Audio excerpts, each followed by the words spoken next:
अगर आप SS music से जुड़े रहना चाहते हैं तो इस चैनल को सब्सक्राइब करें और बेल आइकन को दबाना ना भूलें।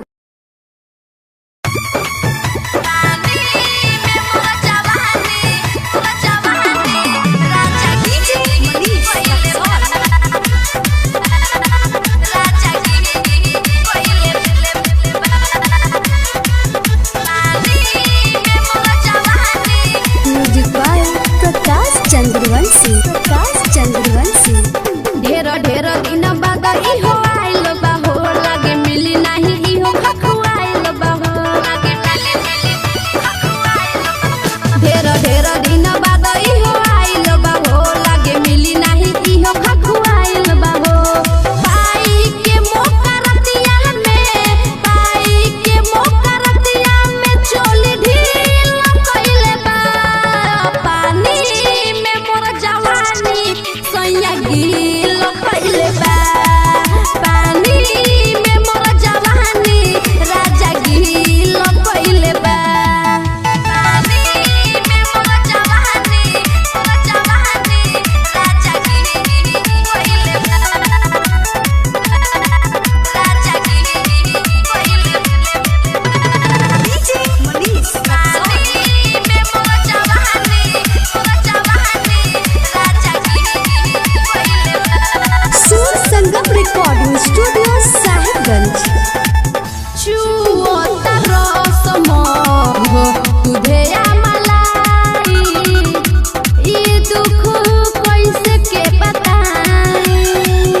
मिलल भतार हमार तोता कतार रे, लागता की बाटे भकुआइल।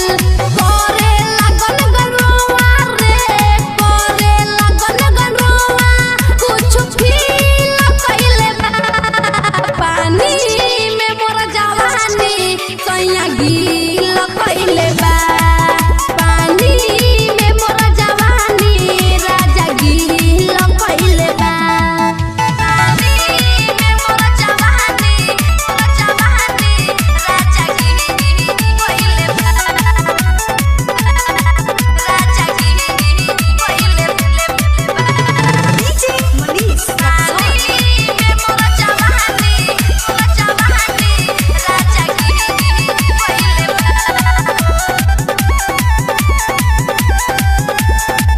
देखता फिल्म करता चढ़ाई, लागता कि हमके मुआई।